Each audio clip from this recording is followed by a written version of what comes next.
Hello guys, so today I am going to show you how to cook Bicol Express. First, I am going to show you the materials and equipments we need. First, we need is a chopping board, a knife, a frying pan. Next is a wooden spatula or any kind of spatula you have in your house, a plate, a strainer,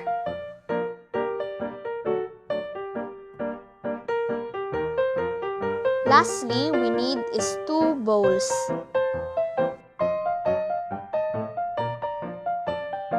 Next, I am going to show you the ingredients we need. Oil. Next, we need 2.5 cups of warm water.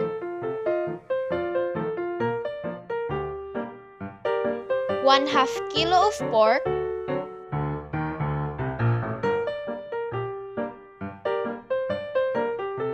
Next, we need 1 big coconut grated.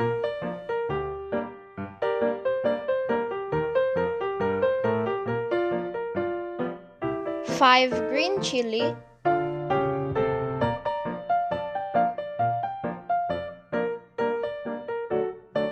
Four cloves of garlic.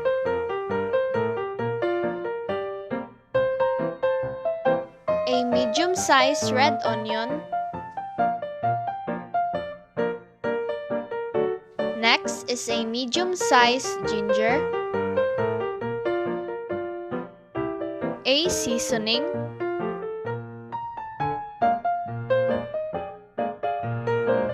and lastly we need is salt and pepper.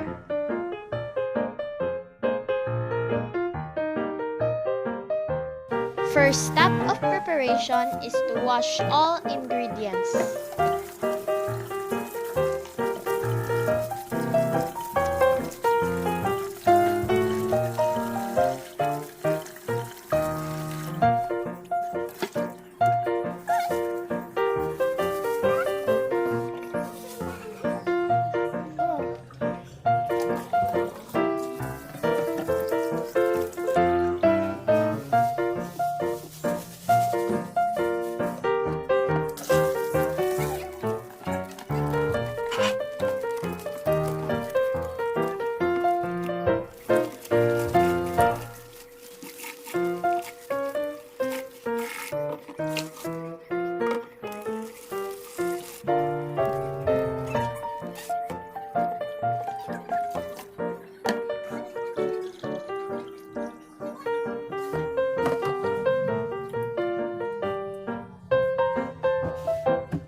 In washing your pork, put salt on both sides to get rid of the smell and slickness of the pork.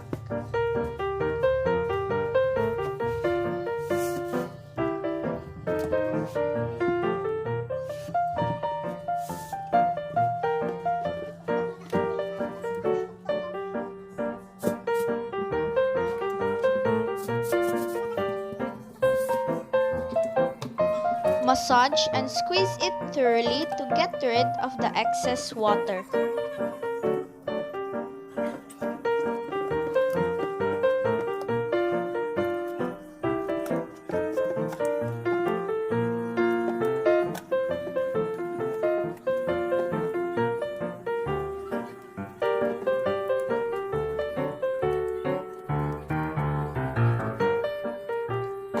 And now rinse it again with water.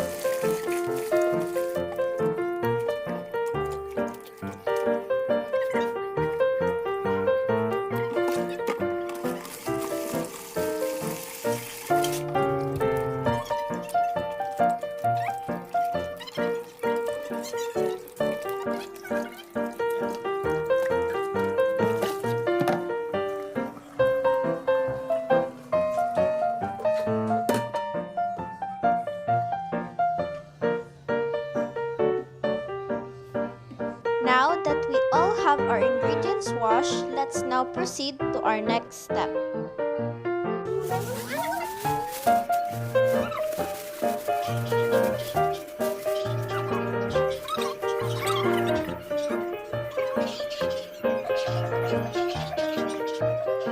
our second step of preparation, add 1 and 1/2 cup of warm water in your grated coconut before you squeeze it.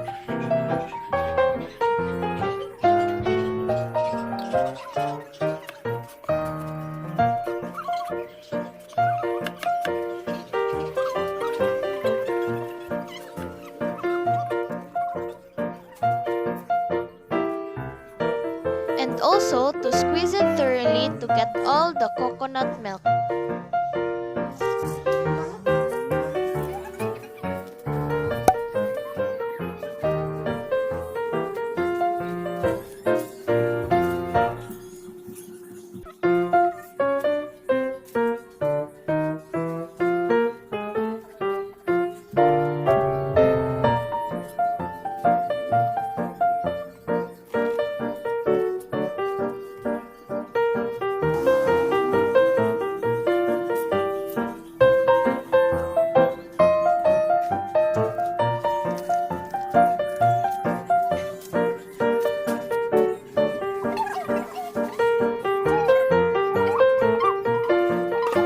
Now that you're done squeezing your first batch of coconut milk, strain it with a strainer to separate the coconut milk from the grated coconut and put it in a bowl.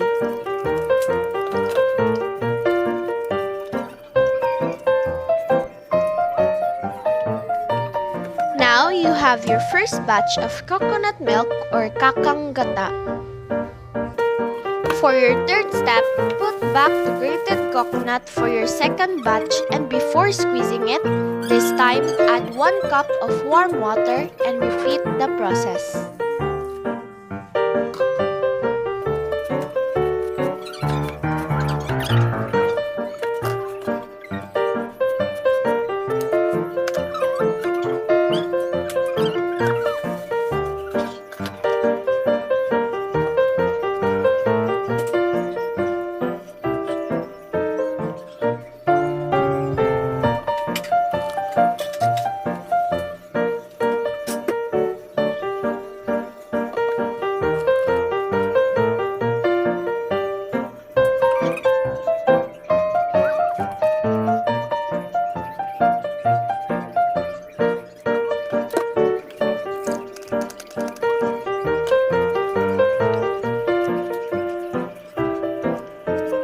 Now that you have your first batch and second batch of coconut milk, let's proceed to our next step.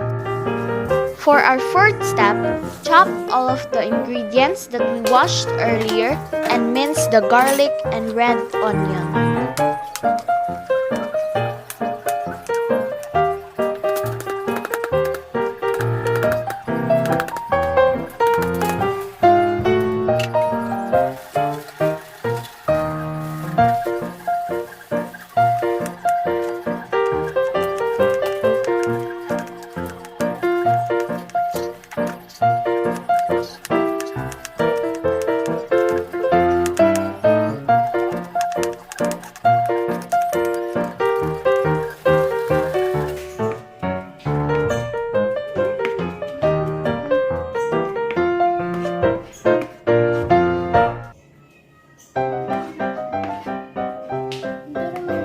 Now, set aside and mince the red onion.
Set aside the minced red onion and chop the green chili into circles.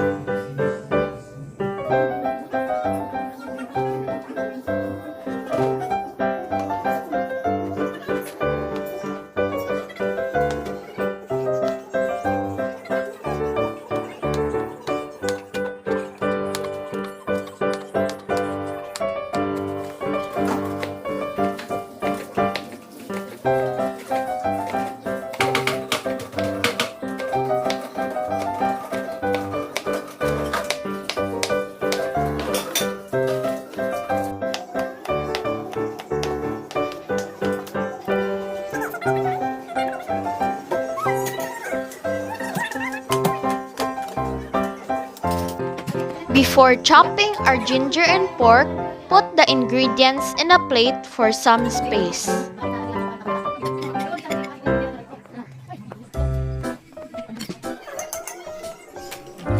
Before mincing the ginger, peel off the skin first.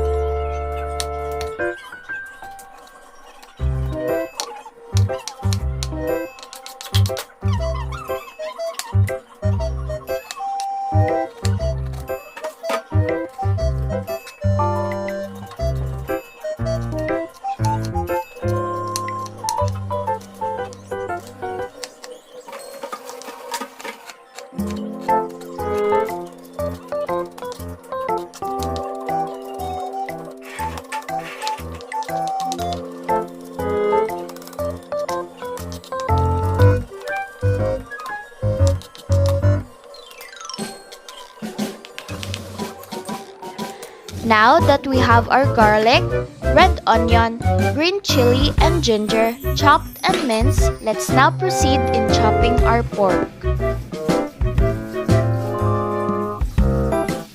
For our fifth and final step of preparation, chop the pork in your desired cut.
Now that we all have our ingredients prepared, let's now proceed to the first step in cooking.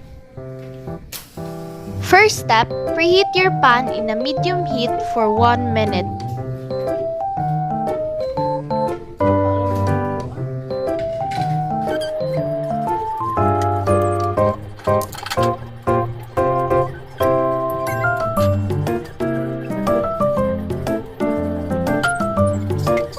For your second step, After preheating your pan, put a decent amount of oil and fry your minced garlic.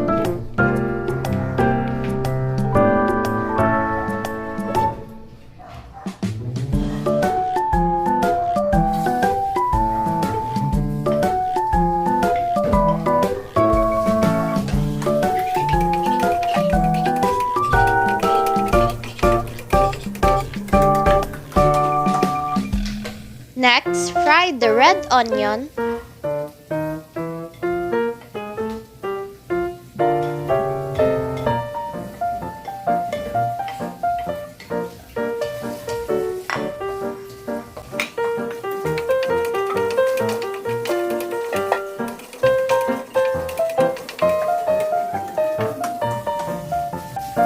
the minced ginger,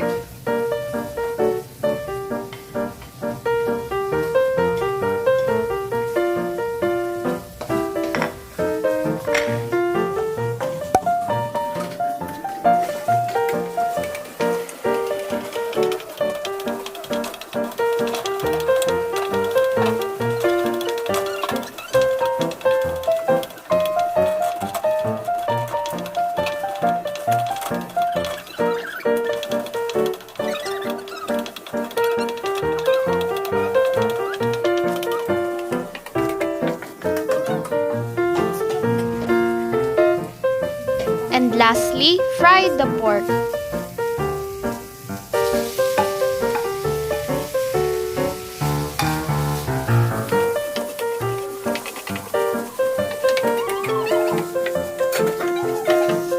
For our third step, add small amount of salt and pepper to add flavor to the pork.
For our next step, cover it and let it simmer for a bit.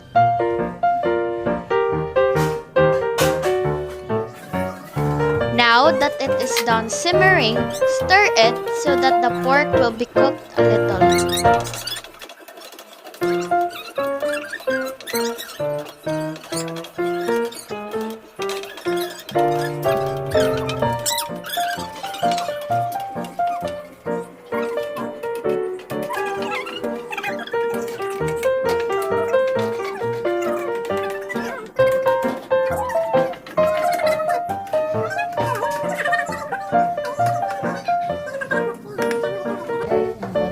For our fifth step, add the second batch of coconut milk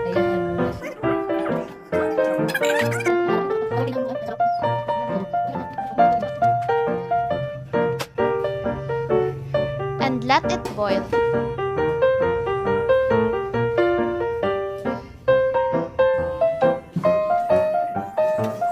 After boiling, stir and close frequently so that it won't stick at the bottom of the pan and until it is dried a little.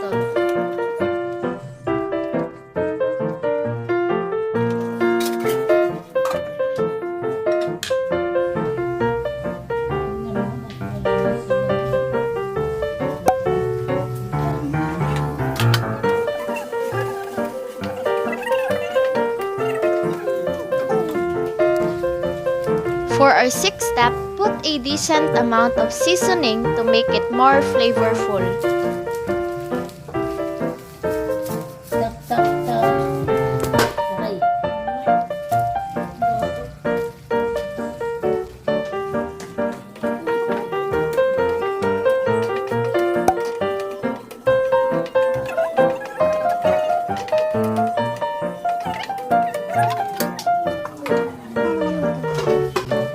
For the next step, add the green chili to add some spice.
For our 8th step, add the first batch of coconut milk or kakanggata and let it boil again to make the pork tender.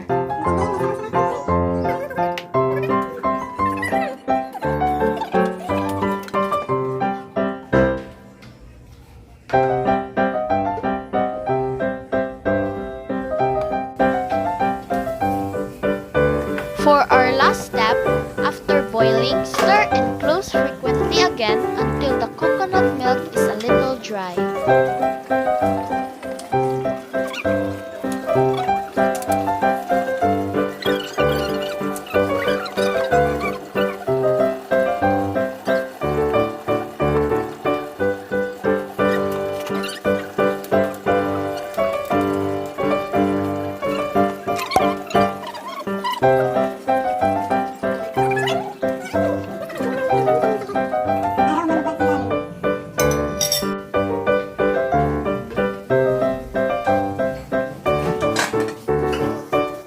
Now you are all done in cooking your Bicol Express. And taste your Bicol Express. If you think it is lacking of salt and pepper, just add a little more of each. And if you also think that it is lacking of spice, you can add green chili or chili labuyo. Okay na? Na.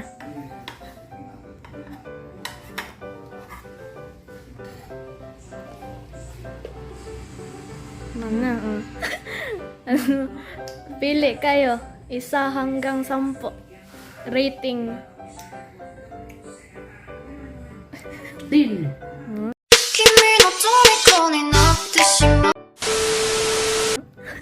Ang sarap. Now I'm going to serve it to my mama and kuya.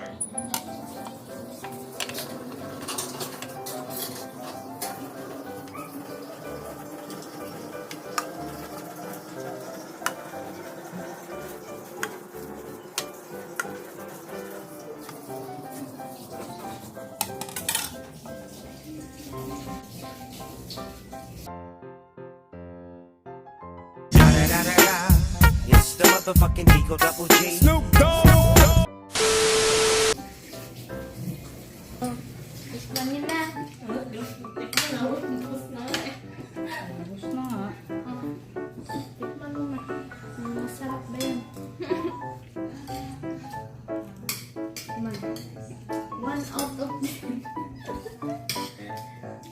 Man. Yummy. Man.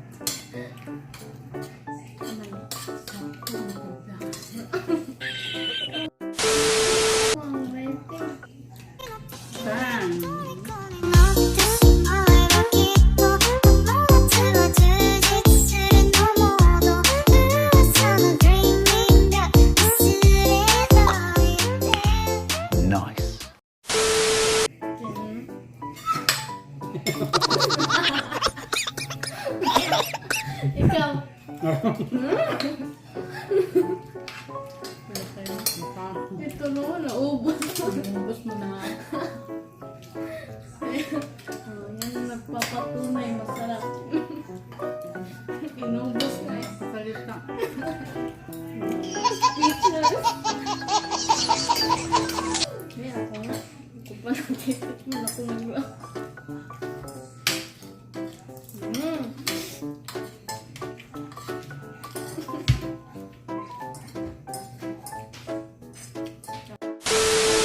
Thank you guys for watching. Don't forget to like and subscribe. Stay safe always. Bye.